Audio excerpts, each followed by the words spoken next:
שלום, אני שמעון קרמון, ואני רוצה לדבר על הבית שלנו. כל הסיפור הזה התחיל בעצם כאן, ברבי עקיבא 133. אז היינו סך הכל קבוצה של 10 אנשים. היינו יושבים בסלון של הרב, לומדים, מסביב לשולחן, הרב ישב ולימד אותנו, ואת כל השיעורים היינו מקליטים על הטפ הישן, וטפ ישן כזה פנסוניק. וככה יום ליום עובר, ולאט לאט הקבוצה גדלה וגדלה, ופתאום גילינו שהסלון הזה, שבהתחלה סיפק אותנו, הפך להיות קטן. ואז אחרי שעזבנו את הבית של הרב, עברנו לבית כאן, ומה שמיוחד בבית הזה, שכאן התחלנו ישיבות חברים.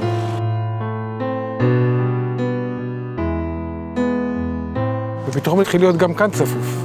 מצאנו את עצמנו עוד פעם עוזבים את הציוד שלנו, ועוברים למקום הבא שלנו, לריינס. כאן פעם ראשונה שכרנו בית, לא דירה, בית. ובאותה תקופה הייתה התאונה הטרגית של רב. וזה חולל מהפכה בחיים שלנו. כי אחרי התאונה של הרב עם החברים, הוחלט פעם ראשונה להתחיל שיעורי בוקר. הגיעו כל הזמן עוד חדשים ורצו והצטרפו והכל. הרגישו שקורה כאן משהו, היה כאילו חשמל באוויר. ואז בני ברק כבר הייתה קטנה מדי, לא מצאנו מקום, ואז עברנו לפתח תקווה, השכנה. ואז עברנו לכאן, רחוב ז'בוטינסקי 112 פתח תקווה. כשנכנסנו בפנים וראינו את העולמות, הוא היה חצי הרוס, הוא היה נראה כמו חורבה. ואז התחלנו לסדר את הבית.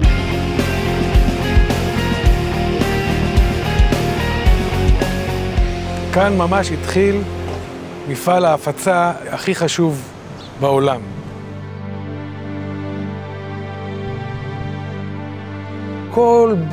כל בוקר 10 שנים, מאז שנכנס לבניין הזה, הרב יושב באופן קבוע במקום שלו, ואנחנו כולם יושבים ביחד, מרוכזים ושותים בצמא את כל מה שיש לו להעביר לנו. וכל הכלי העולמי שאנחנו רואים על המסכים, כל החברים שלנו, וכל המסכים מסביב, וכל הקבוצות ששומעות אותנו באינטרנט ובטלוויזיה, מרגישים שזה הדבר הכי חשוב במציאות. כאן זה חדר השידור. מוציאים לכל העולם, ללמעלה מ-60 מדינות, שידור של כל מה שקורה כאן. כאן זה חדר חמ"ל, ממש חדר מלחמה, שכל העולם תלוי בזה. כאן זה חדר של השמחה. כאן בעצם נוצרו רוב השירים שלנו, רוב המוזיקה שלנו. אני חושב שההיסטוריה תראה איזה תרבות נוצרה כאן. איזה תרבות חמה, איזה תרבות משפחתית, שמחברת את כולנו. כאן זה מחלקת אינטרנט שלנו, שמשדרת בלמעלה מ-32 שפות, שמנהל את אתר אינטרנט הגדול מסוגו בעולם. אנחנו נכנסים עכשיו לחדר מאוד מאוד חשוב. מהחדר הקטן הזה יוצאים כל הספרים שמתורגמים אחר כך לעשרות שפות.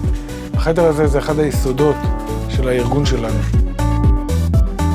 בחדרים שראינו שכותבים את הספרים, אחרי זה יוצאים להדפסה, ובואו נראה לאיפה זה מגיע אחרי שזה מגיע מההוצאה לאור. יש כאן שנים של כתיבה והוצאת ספרים בעשרות שפות. כאן האולפן, שכאן אנחנו מצלמים את כל תוכניות הטלוויזיה, בעזרת מספר מאוד קטן של עובדים, מתנדבים, שעובדים סביב השעון, ומצליחים לייצר 24 שעות שידור בערוץ הכי מיוחד בעולם. הכנס הראשון שאני זוכר דווקא היה על הגג הזה.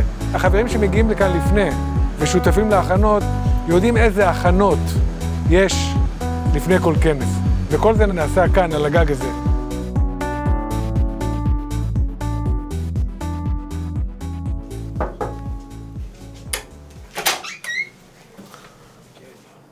אנחנו עברנו היום ממש מהבית שלך ברבי עקיבא, ובמקום השני, ואחרי זה בריינס, והיה הרגשה ממש שכל מקום זה כאילו לידה חדשה, כאילו ממש מצב חדש לגמרי.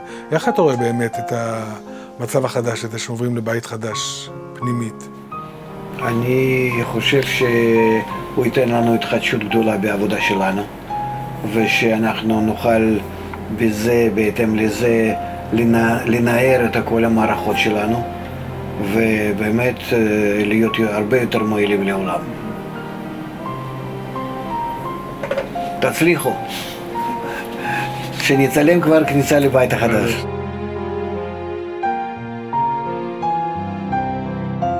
בעוד כמה חודשים אנחנו צריכים לעזוב את הבית שלנו.